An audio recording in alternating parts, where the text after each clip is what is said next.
আসসালামু আলাইকুম। তো আজকে আমরা প্রাথমিক সহকারী শিক্ষক নিয়োগ পরীক্ষার খুব খুব গুরুত্বপূর্ণ একটা আপডেট আসছে, সেই আপডেটটা জানানোর চেষ্টা করব। এবং ওই আপডেটে কি বলা হয়েছে, অর্থাৎ চিঠি দেওয়া হয়েছে।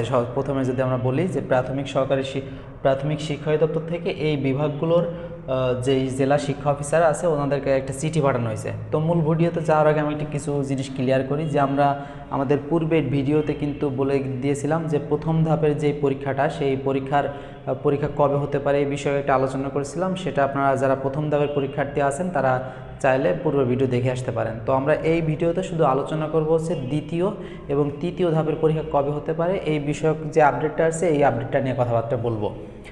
তো প্রথমে আমরা দেখি যে দ্বিতীয় এবং তৃতীয় ধাপের পরীক্ষা। তো দ্বিতীয় ধাপে ছিল হচ্ছে ময়মনসিংহ, খুলনা এবং রাজশাহী বিভাগ, এবং এখানে পরীক্ষার্থী প্রায় 4.5 লাখ। এবং তৃতীয় ধাপের পরীক্ষার্থী আছে ঢাকা এবং চট্টগ্রাম বিভাগ, এখানে পরীক্ষার্থী সংখ্যা হচ্ছে 3.5 লাখ। তো কিছুদিন আগে প্রাথমিক সহকারী শিক্ষা অধিদপ্তর থেকে শুধু দ্বিতীয় ধাপের যেই বিভাগগুলো আছে, এই বিভাগের যেসব জেলা আছে ওই জেলার প্রত্যেক জেলার যে শিক্ষা অফিসার আছে ওনার কাছে একটা চিঠি গিয়েছে। এবং ওই চিঠিতে বলা হয়েছে কি যে আমরা খুব দ্রুত প্রাথমিক শিক্ষক নিয়োগ পরীক্ষা দ্রুত বাস্তবায়নের লক্ষ্যে পরীক্ষা খুব দ্রুততম সময়ে নেওয়ার জন্য আপনার জেলার যে কেন্দ্র আছে তার ধারণ ক্ষমতা, অর্থাৎ পরীক্ষার্থীর ধারণ ক্ষমতা কত, সেটা একটা তালিকা তৈরি করে সেটা 1 নভেম্বরের মধ্যে যেন প্রাথমিক শিক্ষা অধিদপ্তরকে জানানো হয়। তো এই চিঠিটা আসলে অনেক দিন আগে পাঠানো হয়েছে, সেটা 10 থেকে 12 দিন আগে পাঠানো হয়েছে। সুতরাং কালকেই তার লাস্ট ডেট, অর্থাৎ 1 তারিখের আগে কিন্তু ওনারা পাঠিয়ে দেবেন। সুতরাং পরীক্ষার অগ্রগতির বিষয়টা জানা যাচ্ছে যে পরীক্ষা কবে হতে পারে। তো আমি একটা বিষয় ক্লিয়ার করি, যেহেতু 1 নভেম্বরের ভিতর জেলা শিক্ষা অফিসার কিন্তু তাদের কেন্দ্রে যে ধারণ ক্ষমতা, সেই পরীক্ষার্থীর ধারণ ক্ষমতা কিন্তু তিনারা পাঠিয়ে দেবেন। এখন কথা হচ্ছে তাহলে পরীক্ষা কবে হবে।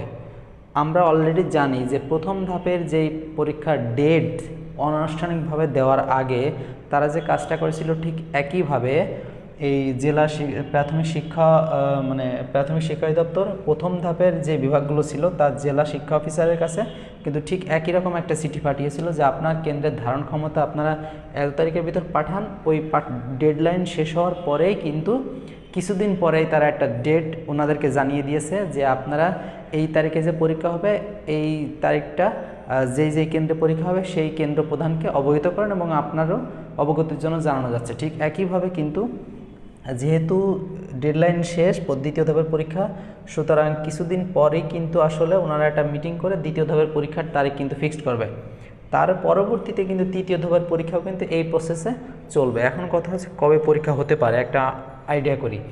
তো কিছুদিন আগে একটা নিউজ আসছিল যে 31 জানুয়ারির ভিতর কিন্তু প্রথম ধাপের পরীক্ষার্থীদের নিয়োগ চূড়ান্ত করবে এবং প্রথম ধাপের ভাইবা পরীক্ষা চলমান রেখে দ্বিতীয় ধাপের পরীক্ষা অনুষ্ঠিত হবে এবং দ্বিতীয় ধাপের ভাইবা চলমান রেখে তৃতীয় ধাপের লিখিত পরীক্ষা অনুষ্ঠিত হবে এবং মার্চ এবং এপ্রিলের ভিতর কিন্তু 3টা ধাপের পরীক্ষা অনুষ্ঠিত হয়ে যাবে। এখন নির্বাচনের যে বিষয়টা আসতেছে, যদি নির্বাচনকালীন বা পরীক্ষা যেই ডেটে ওনারা একটা ডেট ফিক্সড করার পর ওই ডেটের যদি কোনো ঝামেলা থাকে, ওই ডেটে দেখা গেল ওই তারিখে কোনো একটা প্রোগ্রাম আছে বিরোধী দলের বা সরকারি দলের, অর্থাৎ দেশে যদি অরাজক একটা পরিস্থিতি তৈরি হয়, শুধুমাত্র ওই কারণটাই কিন্তু পরীক্ষা স্থগিত করতে পারে।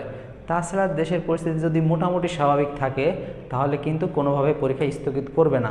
আর যদি ওই তারিখেই শুধু সমস্যা দেখা দেয় বা কোনো একটা প্রোগ্রাম বা কর্মসূচি কোনো একটা দল ঘোষণা করে তাহলে কিন্তু এই পরীক্ষাটা স্থগিত হতে পারে। তাছাড়া কিন্তু যদি স্বাভাবিক থাকে মোটামুটি যদি স্বাভাবিক থাকে তাহলেও কিন্তু পরীক্ষাটা নিয়ে নেওয়ার সম্ভাবনাই বেশি। আর যদি একটু সমস্যা হয় তাহলে কিন্তু নিতে পারবে না। সেই হিসেবে আপনারা ধরে নেন যে পরীক্ষা খুব তাড়াতাড়ি অনুষ্ঠিত হচ্ছে। তো আমি অনেক আগে কয়েকটা ভিডিওতে বলছিলাম যে পরীক্ষা আসলে নির্বাচনের আগে সম্ভব নয়, কিন্তু পরিস্থিতি এখন একটু ব্যতিক্রম দেখা দিচ্ছে, যে এখন একটু চেঞ্জ আসতেছে ওনাদের কথাবার্তায়, যে যদি ওই তারিখগুলোর যেই তারিখে আসলে পরীক্ষার ডেট ফিক্সড করা হয়েছে ওর আশপাশে যদি পরীক্ষার ওই তারিখে যদি কোনো প্রোগ্রাম থাকে বা দেশে একটু সমস্যা দেখা দেয় তাহলেই কিন্তু পরীক্ষাটা অনুষ্ঠিত হবে না, নাহলে কিন্তু ওই ডেটে পরীক্ষা অনুষ্ঠিত হবে। সুতরাং আপনারা বুঝতেই পারছেন যে দ্বিতীয় ধাপের পরীক্ষা কিন্তু খুব তাড়াতাড়ি অনুষ্ঠিত হওয়ার একটা সম্ভাবনা আছে যদি কোনো সমস্যা না হয়। নির্বাচনের কালীন যদি কোনো বেশি সমস্যা না হয় তাহলে কিন্তু এই পরীক্ষাটা খুব তাড়াতাড়ি অনুষ্ঠিত হবে। দেখা যাবে যে ডিসেম্বরের মাসে বা জানুয়ারির মাঝামাঝিতে। নির্বাচনকে আমি মাইনাস করে রাখলাম, যদি কোনো সমস্যা সৃষ্টি না হয় ধরে রেখে মাইনাস করে রাখলাম। আমি ধরে নিচ্ছি কোনো সমস্যা হবে না, আর যদি হয় তাহলে কিন্তু চেঞ্জ আসবে। তো এসে আসলে বলা যাচ্ছে না, পরীক্ষা হওয়া না হওয়া আসলে ফিফটি ফিফটি, নির্দিষ্ট তারিখে হওয়া না হওয়া 50-50 এরকম চান্স আছে আসলে। তো আপনারা এই ডেট ধরে আসলে প্রিপারেশান নেন যে প্রথম ধাপের পরীক্ষা 24শে নভেম্বর তারিখে অনুষ্ঠিত হবে, এটা ধরেই পড়াশোনা শুরু করেন। এবং দ্বিতীয় ধাপের পরীক্ষা যেই ডেটটা আসলে ওনারা বলতেছে এবং ওই প্রসেসেই কিন্তু ওনারা এগোচ্ছেন আর কি। এখন পর্যন্ত কিন্তু ওই ডেটেই বা ওই গতিতেই কিন্তু সামনের দিকে অগ্রসর হচ্ছেন। তাহলে দ্বিতীয় ধাপের পরীক্ষা অনুষ্ঠিত হতে পারে জানুয়ারির মাঝামাঝিতে বা ডিসেম্বরের শেষে। নির্বাচনকে আমি একটু মাইনাস করে রাখলাম, বা নির্বাচনকালীন সহিংসতা বা কোনো সমস্যা আমি ওটা ধরলাম না যে ওটা হবে না। সেই হিসেবে আপনারা এইভাবে পড়াশোনাটা এই ডেট অনুসারে প্রিপারেশান নিতে থাকেন যে ডিসেম্বরের শেষের দিকে বা জানুয়ারির প্রথম দিকে। আর তৃতীয় ধাপের পরীক্ষা হতে পারে হচ্ছে ফেব্রুয়ারির মাঝামাঝিতে, এই টাইমে ফেব্রুয়ারির মাঝামাঝিতে। তো এটা আসলে একটা আইডিয়া দিলাম, আসলে আপনারা বুঝতে পারছেন যে পরীক্ষার অগ্রগতি কী পর্যায়ে আছে। তো আসলে এটাই ছিল মূলত একটা আপডেট প্রাথমিক সহকারী শিক্ষক নিয়োগের। তো আমাদের চ্যানেলটি অবশ্যই আপনারা যারা পরীক্ষা দিবেন বা পরবর্তী চাকরি প্রত্যাশী আছেন, বিভিন্ন ধরনের চাকরির আপডেট পেতে যাচ্ছেন বা চাকরির প্রস্তুতি, কিন্তু আমরা কিছুদিন পর থেকে আমাদের এই চ্যানেলে রেগুলার বিভিন্ন ধরনের ক্লাস, বাংলা, ইংরেজি, গণিত, সাধারণ জ্ঞানের ক্লাস, রেকর্ডেড ক্লাস আপলোড দেওয়া শুরু করব। লাইভ ক্লাস তো থাকবেই, সুতরাং অবশ্যই চ্যানেলটি সাবস্ক্রাইব করে রাখবেন। আরেকটা কথা, সেটা হচ্ছে আমাদের কিন্তু ফেসবুক পেজ আছে একটা এবং ফেসবুক গ্রুপ আছে। এছাড়া আমরা কিছু গুরুত্বপূর্ণ জিনিস কিন্তু আমাদের যে টিকটক অ্যাকাউন্টও কিন্তু আছে, তো সুতরাং ওইখানে কিন্তু খুব গুরুত্বপূর্ণ ছোটো ছোটো যে ক্লিপ, শর্টস আপডেটগুলো ওইখানে আমরা দেওয়ার চেষ্টা করি।